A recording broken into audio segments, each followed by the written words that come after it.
જય હિન્દ મિત્રો.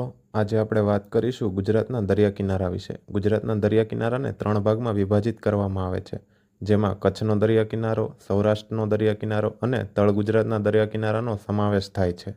કચ્છમાં કોરીનાળથી કોટેશ્વર સુધીનો દરિયા કિનારો, જ્યાં પશ્ચિમનું સ્થળ સિરક્રીક આવેલું છે.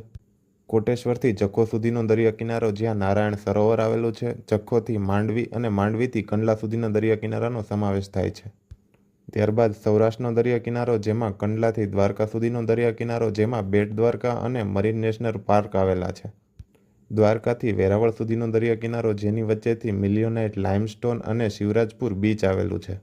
વેરાવળથી ગોપનાથ સુધીનો દરિયા કિનારો, જેની વચ્ચે દીવ, અને ગોપનાથથી સાબરમતીના મુખ સુધીનો દરિયા કિનારો, જેની વચ્ચે કલ્પસર યોજના આવેલી છે.